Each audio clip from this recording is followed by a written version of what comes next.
First off, let me start off by saying Happy Black History Month. I want to bring to you a story from a Wisconsin middle school by the name of Marsh Middle School. And this middle school has had a couple of teachers that have been put on leave due to the fact that they desired to teach a history lesson, if you will, on the Mesopotamia era and the region of history. And that's not a problem in and of itself. But what is a problem is within that curriculum, one of the questions on the test, and I quote, "A slave stands before you. This slave has disrespected his master by telling him, 'You are not my master. How will you punish this slave?'" End quote. Now, this, look, I understand school, public school, whatever the case may be, private school. Look, I'm not here to bash and knock down educators. I understand that it can be a difficult job, but some things, look, need not happen. And to be tone deaf during Black History Month, to be able to put out a lesson and send it home to students and engage them to answer a question about how you will punish a slave is ludicrous. I mean, how many hands did this curriculum go through? How many hands and eyeballs, laid, a vision on this particular lesson plan? I'm just curious because this right here is what I always try to share with people. There's some people out here who just don't get it. There's some, let's just look at the facts. The facts are that the majority of our educators are female. The facts are the majority of our educators here in the United States of America are Caucasian female. And when you're a Caucasian female and you're put to the task of saying, hey, look, I'm going to educate this melting pot called America, especially in the public school system, majority of the students are not going to look like you. It's just not. And so from that standpoint, I can see why a lot of times educators are in situations where they're just tone deaf and they don't understand the effects, or they don't understand.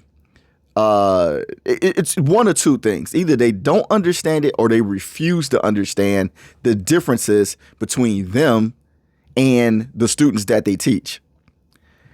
Because I can't understand for the life of me why, if you read this, that you thought that this was okay. Now, in the beginning of this video, you saw a picture of a young lady. Her name is Dazarrea Ervins, and she was with her 6th grade son, Zayvion. And salute to her for bringing it to the attention of the district, of the school district in which she's in. Because if she didn't do that, this would have continued on. Salute to Zayvion for raising an eyebrow. And let me tell you something. Zayvion was highly bothered. Zayvion found issue with it, and rightfully so. This is a young African-American boy, 6th grader, that goes to school. He's knowledgeable enough to understand the history of the African in America in reference to slavery. And you want to have him in a classroom. Who you think everybody looking at when they first start talking about slave? It doesn't matter what era of slave we talking about. Because here in America, one thing that resonates with us is the type, is our brand of slavery.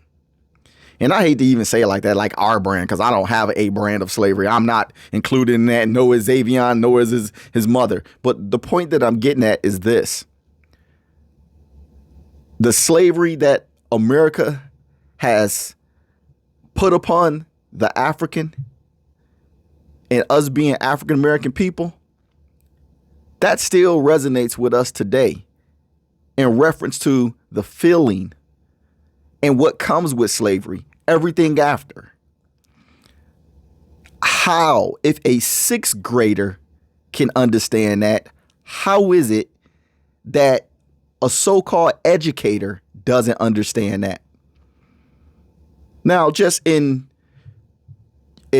total transparency, for that school district, the principal and the assistant principal of that school, they did issue out an apology, and rightfully so. And one of the things they state is that they're going to take a look at their curriculum and, and try to make some changes.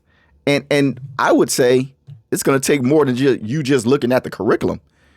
There's going to be, look, there needs to be an extreme cleansing of your educators, because just trying to change up the wording has nothing to do with the person that put the assignment out there.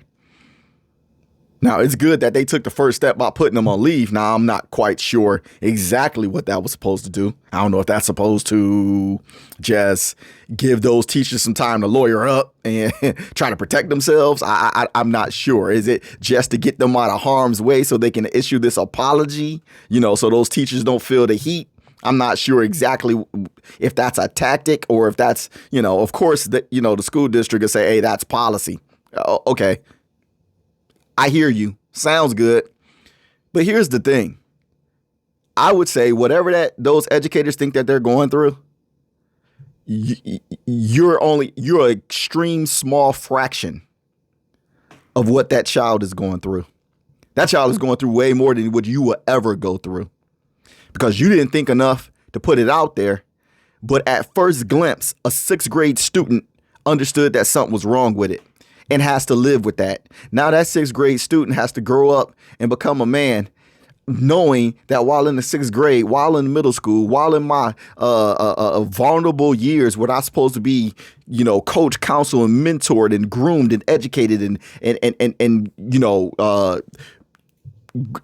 that child's supposed to grow into a man, knowing that they're in a safe place.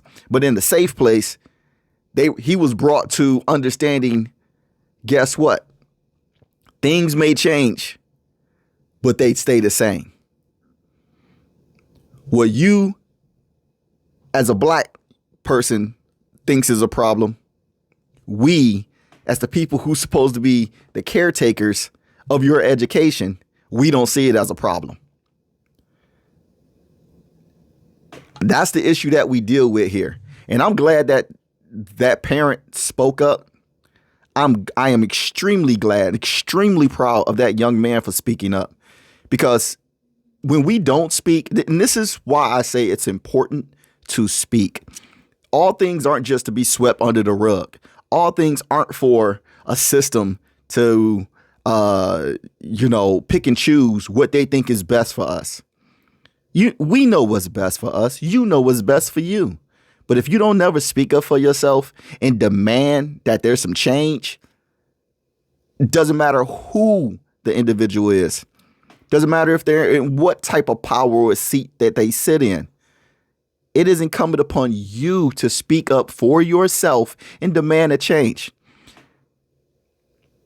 I just hope and pray that young man gets the support and the care and love and attention that he's gonna need in every kid in this classroom to be able to get over this, to put it behind him, and to understand that he has a loving circle of family and friends around him to see him through and protect him from things like this. And I would say it like this: every person that had anything to do from the beginning of developing that lesson plan and that curriculum to the time that it was passed out to those students, they ought to be ashamed of themselves. Yes, they should wear a badge of shame. And as far as I'm concerned,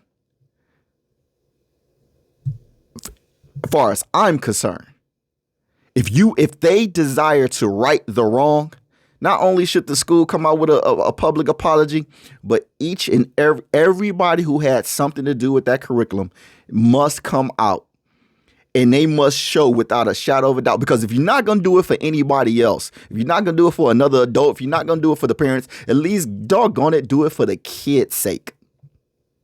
Do it for the sake of those children who have been become a victim, if you will, from a safe place.